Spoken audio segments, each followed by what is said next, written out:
Now, you can put a form anywhere you want with Shopify's own Forms app, but a lot of people have their email list managed on platforms like HubSpot, Zoho, MailChimp, etc., and they don't want to manually transfer all responses from Shopify to their platform.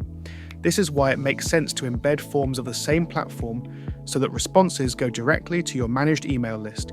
With EmbedAny app, you can embed forms from Fillout, HubSpot Forms, Formstack, Microsoft Forms, Google Forms, and more.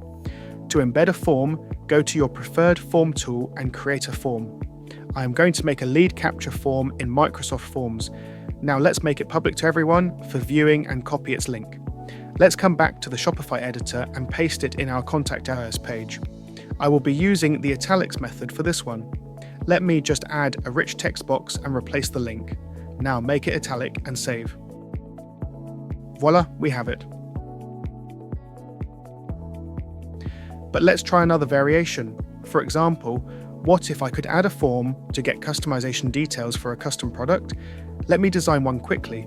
Since when placing order the customer has not been assigned an order ID yet, we will ask them to provide a name and email on the form to cross-match it with the order number later on. I've set up a Google form and I can go to the product section in Shopify and embed this. Just paste the link in the description, make it italic and save. That's it. Both types of forms are now functional. With EmbedAny, you can gather leads, feedback, or order details all directly inside your Shopify store with no coding required.